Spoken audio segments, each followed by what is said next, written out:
Thank you very much. Those kind words. It's really an enormous pleasure to be here and a real privilege. And I was remembering while I was sitting in the audience the last 2 days that I had one of the first introductions to autism was going to a National Autistic Society conference in 1987, so 25 years ago, halfway through the 50 years when I was an undergraduate, and I have very vivid memories of that, and I really never thought at that point that I would ever be standing here, so it's really a privilege and a pleasure to talk to a room full of experts. I know you're all experts. So I want to just share a few thoughts about ways forward in understanding autism better, maybe, in some of our future research. What do we know about autism? Well, we know that autism is headline news. Autism is hardly ever out of the media, sometimes for good reasons and sometimes for bad. We know that autism isn't rare, as Lorna Wing in her early work showed long before anybody else. Autism is in fact very common, and perhaps 1 in 100 individuals being somewhere on the spectrum.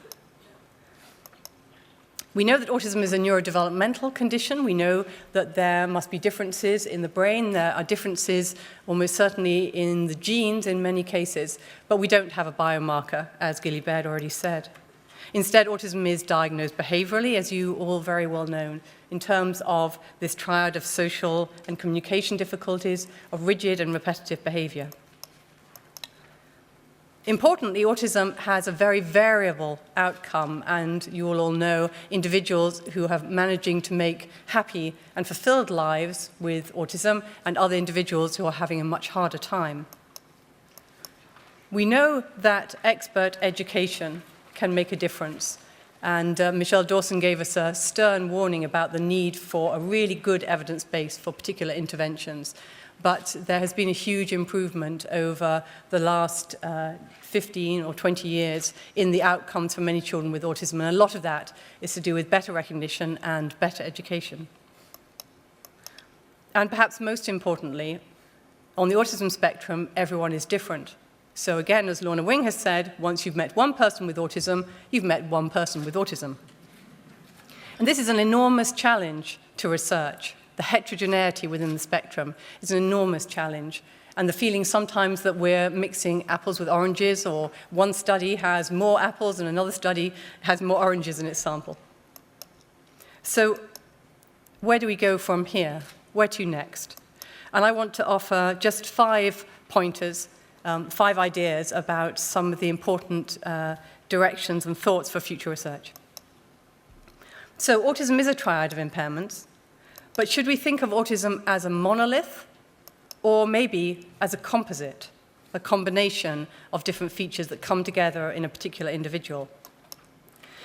To answer this question, we really need to establish how closely associated those different defining features of autism are, the social impairments, the communication difficulties, the rigid and repetitive traits. You can't answer this question by investigating diagnosed groups, because that's circular. Those individuals have to show all these features in order to get the diagnosis.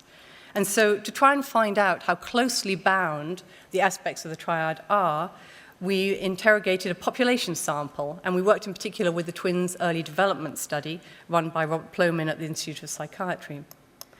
This is a study of the twins born in England and Wales between 1994 and 96, and they've been followed up from close to birth and continue to be followed up. They're representative of the general population, and they've been assessed at a number of ages. So we asked the question, how closely associated are social skills or difficulties, communication skills or impairments, and rigid and repetitive traits, by simply asking parents to tell us about how good their children were at keeping a conversation going or making friends, how much they liked to keep everything the same. And with Dr. Angelica Ronald, we found that the correlation between individual differences in these 3 traits around about 0.3 or 0.4. Now, to me, that was surprisingly low, particularly for the relationship between social and communication traits that are so closely interlinked. Of course, this is somewhat a question of glass half full, half empty. You might think these are quite high correlations, but I think coming from an autism perspective, one might have expected these things to go together more closely. Now, this is in the general population, and you can see the correlations separately for males and for females. Can also ask how these correlations look in a sample that meet criteria for autism spectrum conditions. And Katarina Dworzinski did this and found that, again, the correlations are in some ways surprisingly low. Now social impairments and communication difficulties are more closely linked, correlation around 0.5, but social and communication difficulties are very little related to those rigid and repetitive traits. Now, because this is a twin sample, we can also ask something about the underlying genetic or environmental contribution to these individual differences. And we can look at one trait, for example, social impairment in the first twin, and see how that correlates with, say, rigid and repetitive traits in the second twin. We can also compare identical twins who share all their genes and non-identical or fraternal twins who share on average half their genes. And you can see from the graph that identical twins are much more alike. So all of these three traits that define the triad are highly heritable in themselves. But most importantly, the genetic contribution to each of these traits is largely independent. So most of the genes that contribute to a child's social difficulties or social skills are independent and non-overlapping with the genes contributing to their communication skills or difficulties, and again, their rigid or repetitive traits. So largely independent genetic effects on these different parts of the triad. This is, again, the population-based data, but it's also true when you look in an autism spectrum group. Now, this was surprising to me, but maybe shouldn't have been, because there's been a longer body of work that's looked at family members who have children with autism. And as you know, families often show some small, often subclinical features of autism, the broader autism phenotype. But what we find is that we may have a great aunt who had a fantastic eye for detail and was rather rigid, and then maybe the father in the family has difficulty with social interaction. So the social and the non-social parts of autism often separate out in those different family members, which again suggests that different genes contributing to different aspects of autism are coming together in the child who meets diagnostic criteria. We've also explored some associated features of autism, taking this idea of a fractionated triad, that the different parts of the triad might have different underlying genetic and environmental influences. So Fiona McEwen investigated imitation at age 2 and found that this was related to social difficulties and to some extent with communication problems at ages 7 or 8, but wasn't related to rigid and repetitive traits.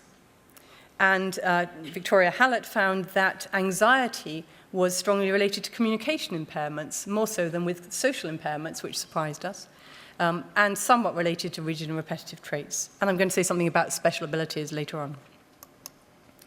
So if there are separate causes for the different parts of the triad, then you would predict that you would be able to find isolated symptoms. There would be some people who only have social difficulties without communication problems or rigid traits.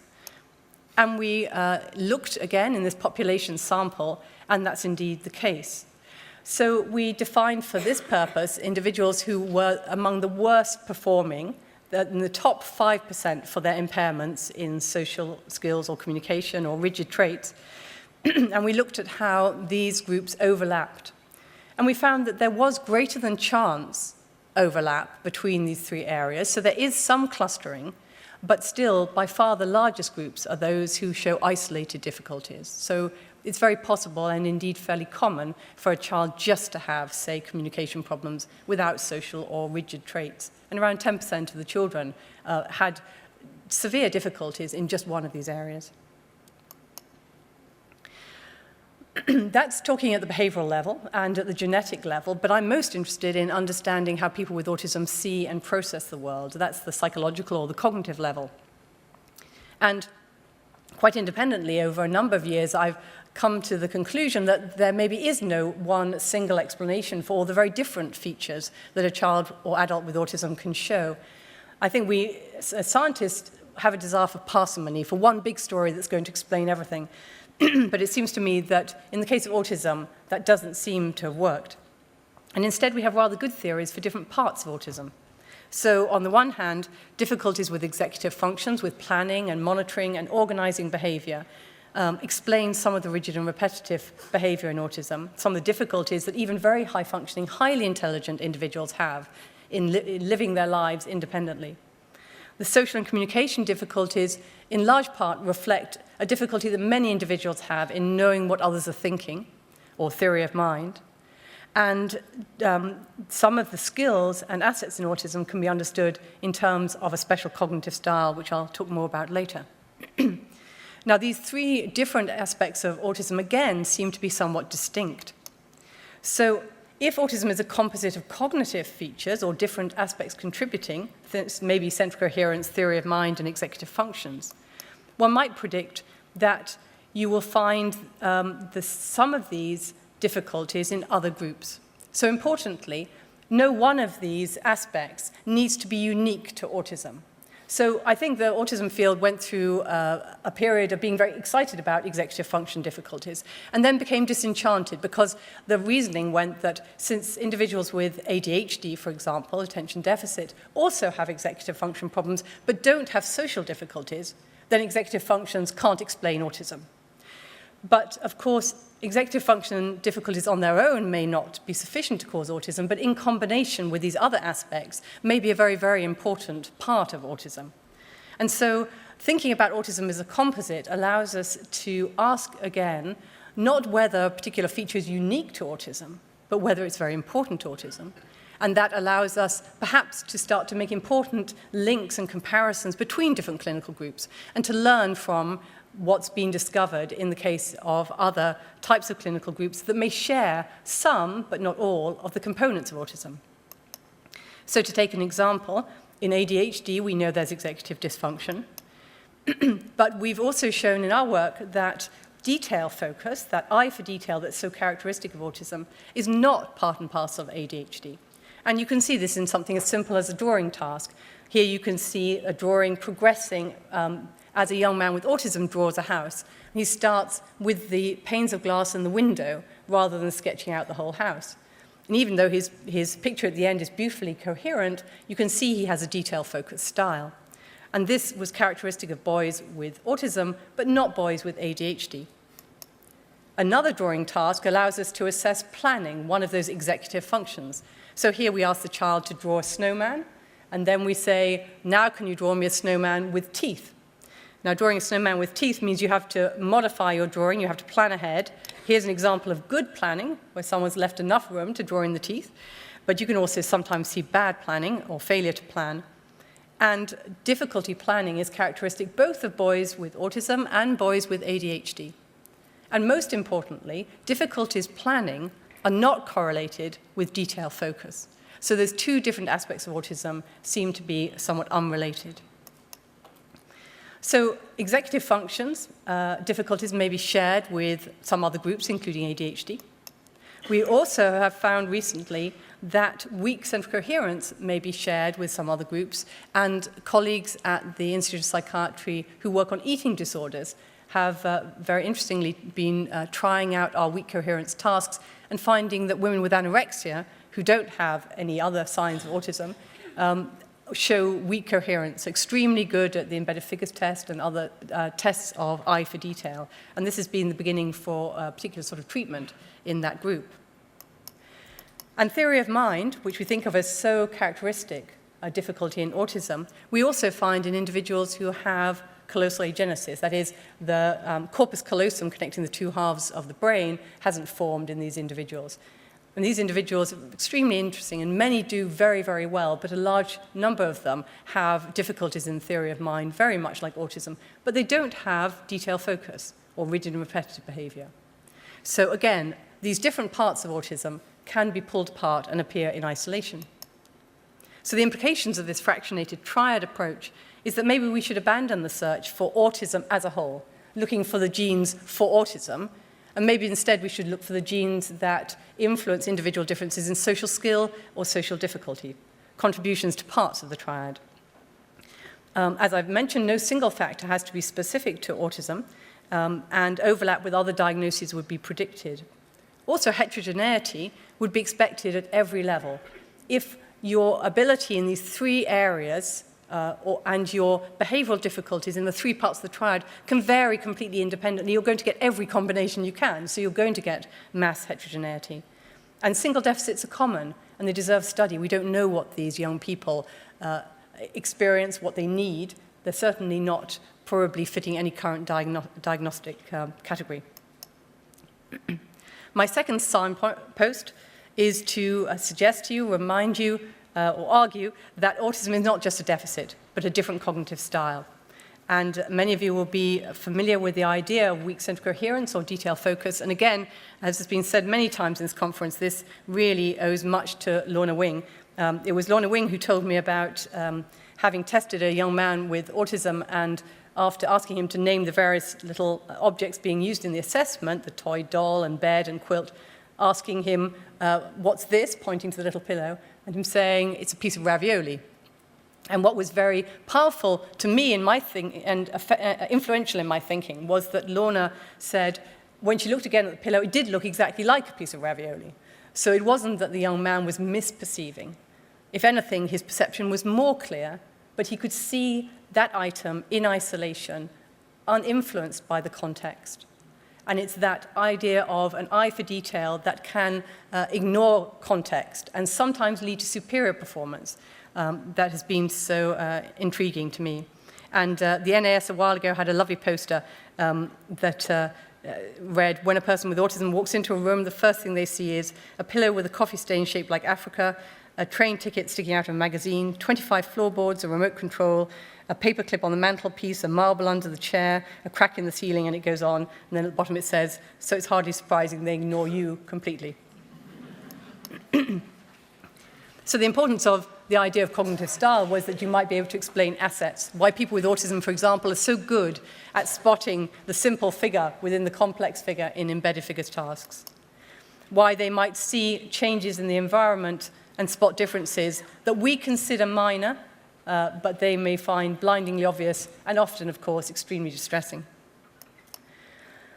We've suggested that this eye for detail may be the starting engine for talent, and we know that special abilities are very common in autism. In Pat Howland's recent work, 30% of the adults in her sample had a special ability out of line with their other skills. And even if that special ability is walking into your bedroom and having a huge tantrum because somebody moved an ornament a fraction of an inch, you've still got a special ability the rest of us don't have. Our challenge is to find how to make that useful and rewarding to the person rather than distressing.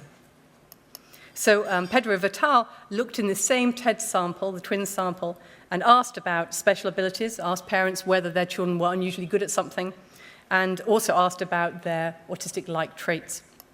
And he found that among people with autism and children who are neurotypical, the tendency to have repetitive and restricted interests, and particularly to have an eye for detail, was strongly correlated with the tendency to have an area of talent in maths or music, art or memory, and that these indeed had a common genetic underpinning. So put simplistically, some of the genes for autism are genes for talent.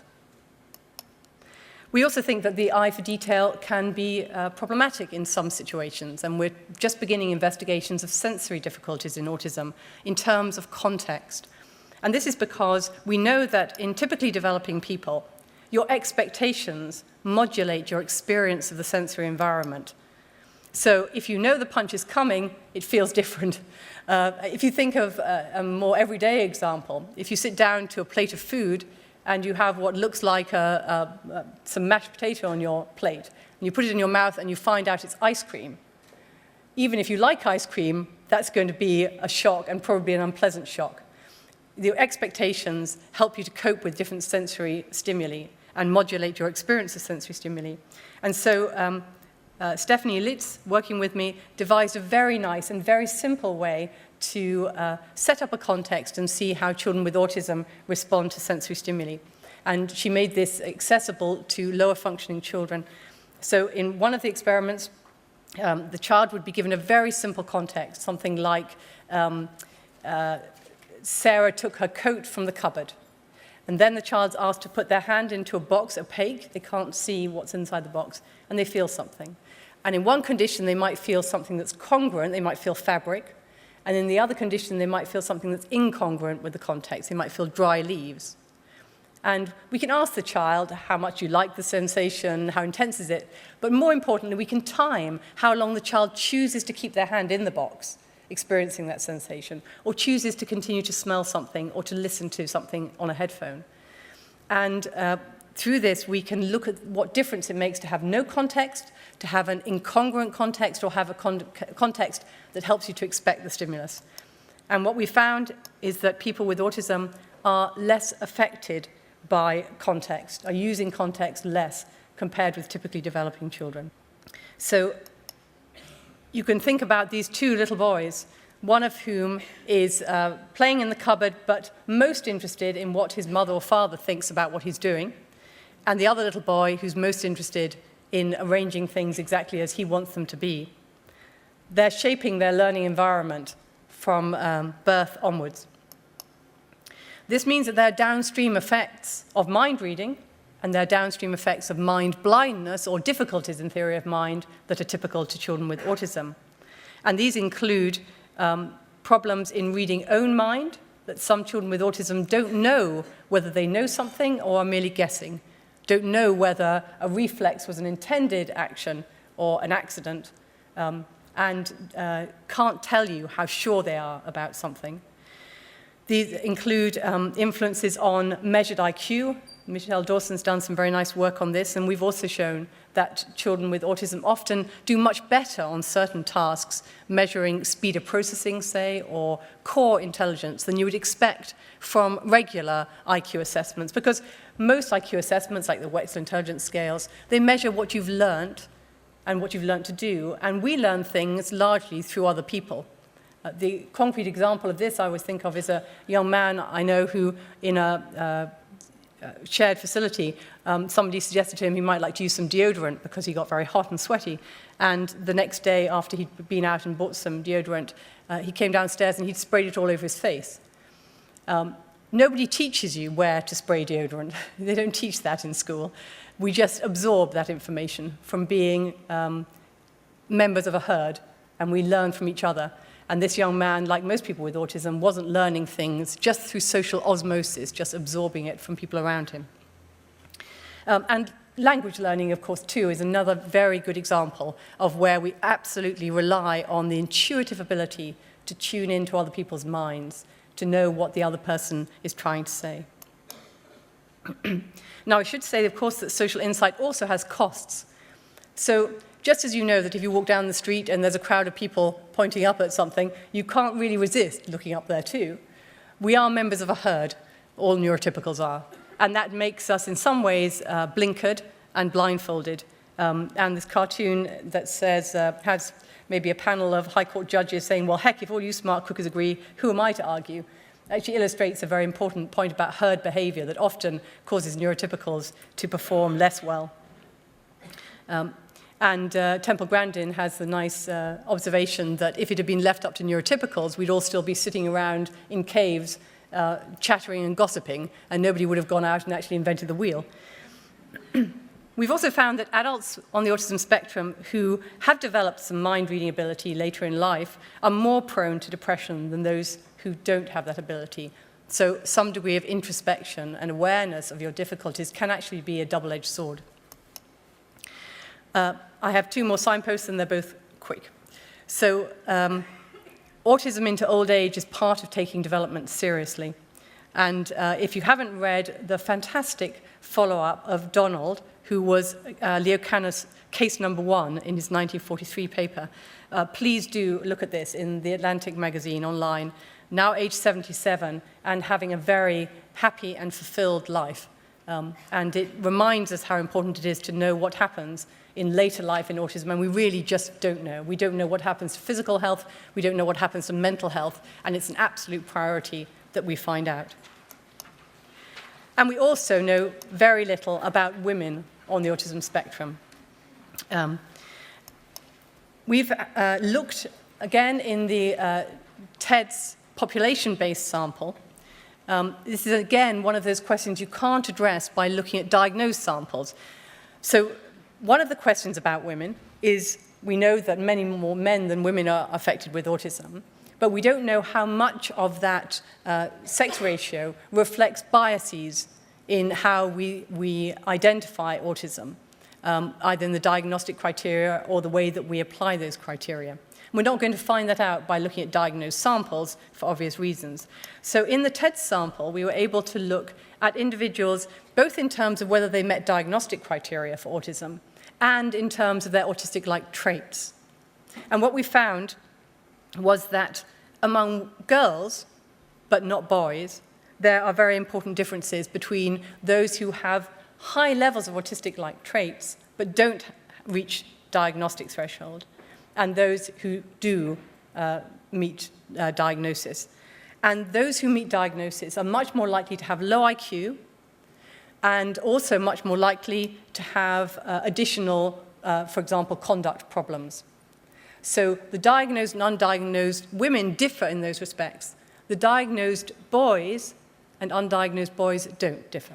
So we're talking about groups that have the same level of autistic-like traits, but one set has met diagnostic criteria and the other hasn't, and those are differentiated by IQ and additional difficulties for women, but not for men. There are at least two possible interpretations. One is that we're not very good at recognizing autism spectrum in women with autism unless they have a lot of other problems. The other interpretation is that women with autism actually compensate better than men with autism unless they have these other problems. And we just don't know which of those is true until we actually go and ask women with autism what their level of life experience, of happiness, of suffering, and so on is. And my last signpost is to say that to understand autism, we must understand the mind and not just the brain or the genes. And I might be preaching to the converted here, but there are certainly many people, many funders and many parts of the world where the holy grail is to find the genes that influence autism. I don't think that is the holy grail because we know exactly the genetic underpinning of Down syndrome, but does that tell you how to teach a child with Down syndrome if you have them in your class? I don't think it does. And I think, if anything, it's actually forestalled good psychological research to understand how best to help young people and older people with Down syndrome. So it's vital that we have cognitive theories, that we understand how people with autism see and process the world. And this allows, in terms of research, us to do functional brain imaging, to identify family members who are affected, because that's not just somebody who has autism. It might be somebody who has a talent in the family, if we're going to do our family pedigrees to understand genetic and environmental influences. And also, if you want to make animal models to understand the neurochemical pathways, we have to really understand what is autism, and to, most importantly, improve understanding and educational intervention. And cognitive theories of autism can have impact in real life, can make us think again about the fact that what we see when we look at a picture book and what a child with autism sees when they look at the same picture may not be the same thing. To us, it's a street scene. To that child, it's a picture of the buttons on the coat of the person in the very far distance. It helps us to understand that when we use visual systems and we want to portray the cereal at breakfast with a little symbol of a packet of cereal, how is a child with autism going to know that that's meant to be the same thing as this other, very much larger, three-dimensional packet of cereal with slightly different coloring? Because what counts as the same is going to be different if you're detail-focused. And that even some of the signs, the very concrete signs we try to use, in fact, require mind reading. So the young woman who won't use a bathroom in public places because she never wears a skirt or a dress. And so the standard sign of a woman that appears on the loos doesn't apply to her. She won't go there. Or the young man who gets into trouble crossing the road because he obeys the traffic lights exactly. And if it changes to red as he's crossing the road, he will stop dead wherever he is, even if he's in the middle of the road. These signs that we've set up that we think are so concrete are, in fact, deeply sophisticated acts of social communication. So my 5 pointers have been suggestions that will understand autism spectrum conditions better when we reconceptualize autism as a composite, when we understand that autism is in part a different cognitive style, not a deficit, and we think about developmental effects more seriously and think about the whole of development into old age, when we know much more about women on the autism spectrum, and when we understand how people with autism see and understand the world. And of course, as Michelle Dawson illustrated, absolutely key to that is involving people on the autism spectrum in every stage of research. So thank you very much to all the people who have helped us with our research, to all my colleagues, the people who funded it, for the NAS, for inviting me, and thank you all for staying on and listening. Thanks.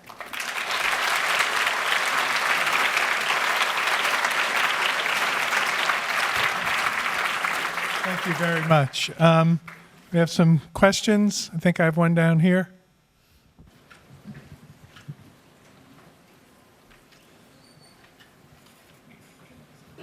Hello, Robin Stewart. Thanks so much for your presentation. Really enjoyed it. I wanted to ask, I found what you said about context really interesting, because it's something that, as a mentor, that I've experienced when I'm working with individuals, that the context of a situation seems to be something that's totally relevant to a lot of people on the spectrum. Now, obviously, I'm not talking about everybody. I find that the people I work with who don't obey context often think more associatively. And so when you're teaching the idea of social context, if you could make that associative, that I found that that's a good way of working with people. I wondered, firstly, had you found similar in using associative thinking in that way? And secondly, why you think that this isn't something that's been picked up before. And that, I don't want you to take that personally. I'm just interested that it's something that I haven't really heard talked about until now, and people have suddenly started talking about it. But when you actually talk to people about associative thinking, people are, oh yeah, I know about that. No, it's very interesting.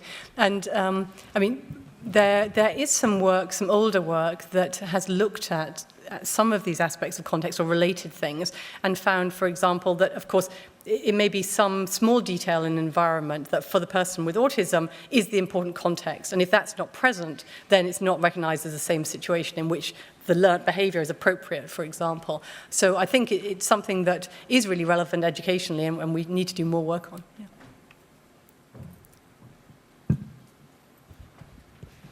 Do we have another question? One in the back.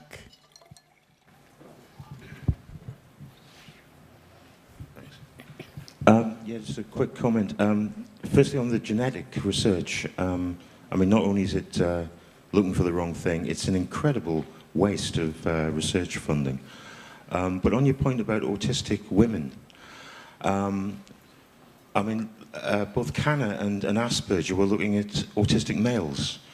The whole concept of autism has been developed by observing male autistic behavior. So it's hardly surprising that the women don't get diagnosed. And it might just be the case that there is no sort of gender bias in all of this. There might be as many women as there are men.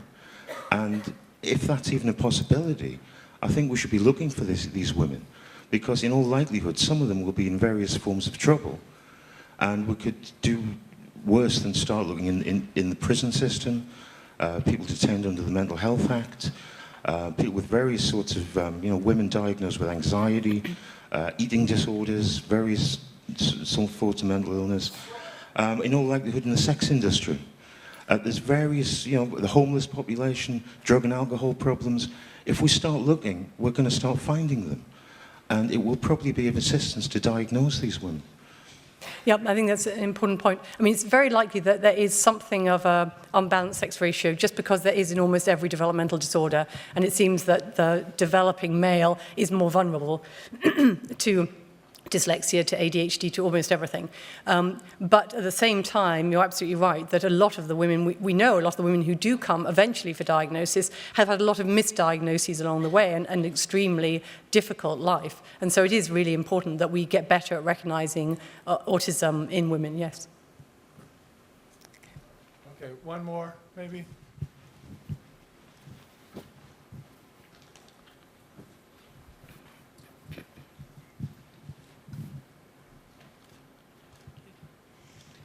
One thing I was wondering about with optimising some of the research you're planning for the future, you were talking about looking at groups where people showed symptoms of the presence of one element of the triad and perhaps not the other one or not the other two. Has anybody considered optimising the return on investment of that by, for example, including in the biographical information that's collected things like employment, because it would be reasonable to assume that the employment or the ability to gain employment of somebody with only one triad will be higher than somebody who meets diagnostic threshold for the whole condition.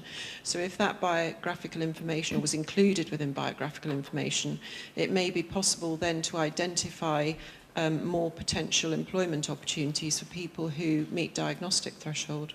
That's an interesting possibility. I mean, at the moment, we want to investigate those single deficit individuals. We'll probably start with the child sample that we have, just because you really want to do it in a population-based way. So we won't yet know. We can look at their academic achievement as a proxy. And we just don't know yet what we're going to find those individuals. We do know that they're endorsing the same sorts of items at the same severity level as individuals who show all three areas of difficulty, but we don't know this other information. Of course, what we'd really like to do is go and see them, give them these sorts of tests of eye for detail and so on, and get a much clearer picture.